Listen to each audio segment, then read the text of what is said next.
Hello, welcome back to the channel, and this is a channel where we give you reviews, maybe a few playthroughs, don't do unboxings. We generally like to talk a lot of bollocks about tabletop gaming in general, and in this video we're going to be talking about an ancient two-player dungeon crawling game. We're going to be talking about Christoph Bollinger's Dungeon Twister, and in this game you will be facing off against your opponent, going into a dungeon with a variety of characters, hoping to be the one to get to 5 victory points first. That will allow you to win the game. So in this video we're going to be giving you a very brief overview of the rules. We'll be telling you what we do like, what we don't like. Then we'll come back and we'll tell you whether or not Dungeon Twister is still worth your time and bother 19 years after it was first released in 2005. So remember, if you're new here, please consider subscribing to this channel with the like button and all that YouTube bullshit. See you after this.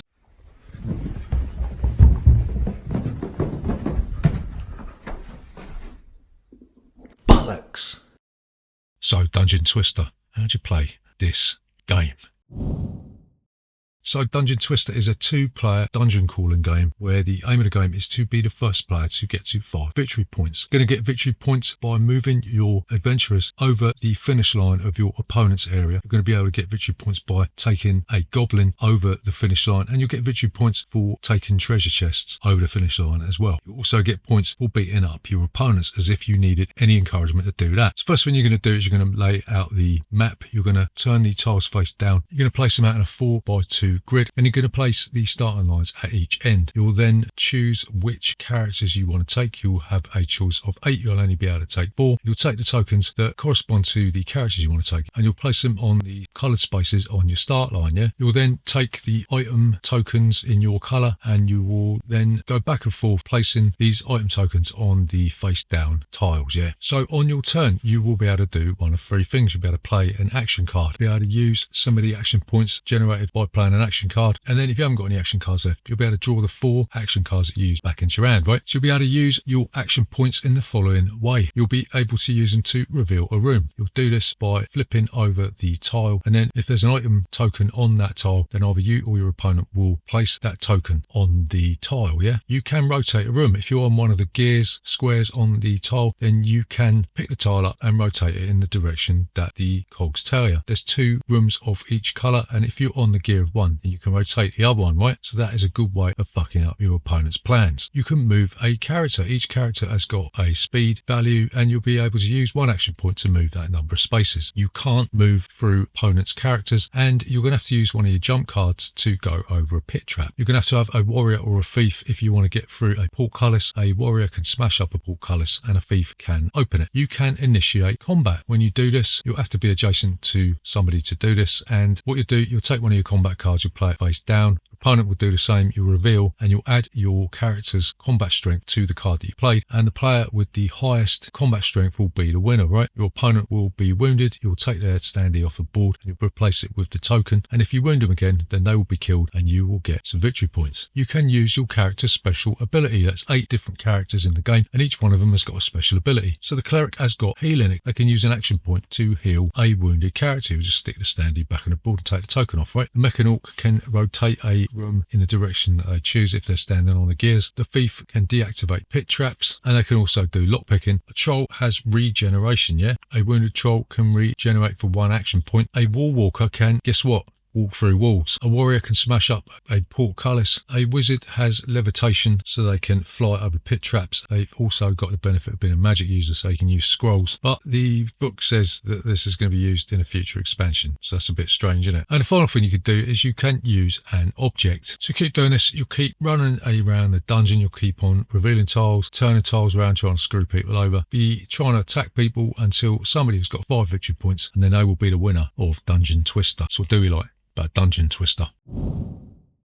So the first thing that we really like about Dungeon Twister is the ability to turn the tiles around and standing on a cog can not only screw with your opponent's plans, it can take them back to their start line if you're clever enough, but it also benefits you. It can move some items closer to you, it can move you out of the line of fire, or can move you closer to a treasure chest or a host of other different options. If this wasn't in it, it'd just be a standard dungeon crawler, but this does change the makeup of the game in an interesting way. And if you're playing with a Mechanic, obviously you can choose which way you rotate the dungeon tile, yeah? So yeah, the fact that there is twisting Dungeon Twister makes it a little bit different from all the other dungeon crawlers out there, yeah? So the second thing that we really like about it is that the game ends once you got 5 victory points. When we first played this, I kept thinking I've got to get all my players to the other player's start line. It's going to be like a bit of a race, but it didn't actually pan out that way. I actually got most of my victory points by not rushing towards the exit, by avoiding combat and trying to get those treasure chests over the line with like 1 or 2 characters, yeah? So the fact that the game ends immediately once 5 victory points has been reached is quite a nice touch. So the final thing that we really like about Dungeon Twister is that all of the characters, well, all but one of the characters, has a useful special ability. And when you're choosing which characters to take into the dungeon, it really is a bit of an agonising choice. Thinking, well, the troll is quite hard, they're going to regenerate, maybe I'll take them. But then the thief is going to not only be able to jump over pit traps, going to be able to deactivate those portcullises, yeah? And the warrior is just a hard knight who's going to be performing well in battle if that happens. And obviously the goblin is a bit of a double-edged sword because they are weak, they are prone to be getting killed, but they're going to give you that extra victory point if you manage to get them over the line, yeah? And they don't even have to be standing up, they could be wounded when you do it. You can drag them over the line half cut. So all the special abilities of the characters are absolutely fantastic, and you will find yourself, once you start playing, thinking, shit, I wish I'd brought that thief with me, you know what I mean? So don't be like, but Dungeon Twister.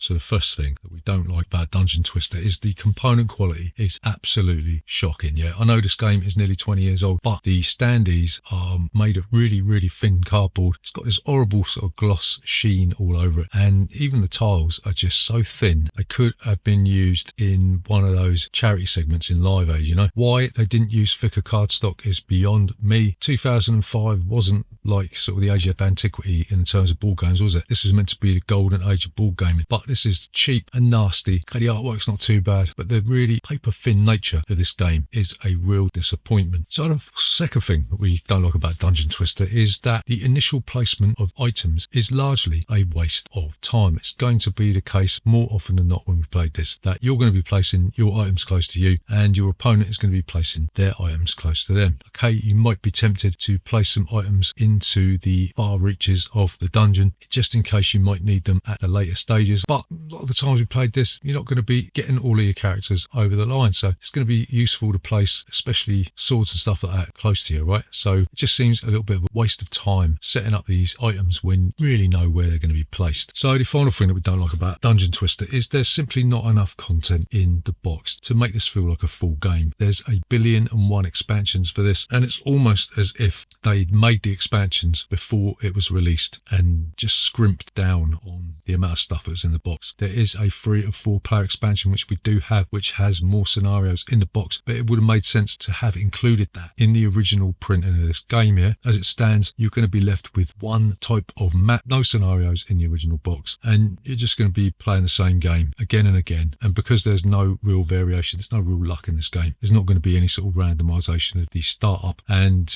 the way that you're going to be playing it, aside from the initial placement of the tiles, yeah, but that's not enough in itself. So to summarise, is Dungeon Twister still worth your time and bother 19 years after it was first released?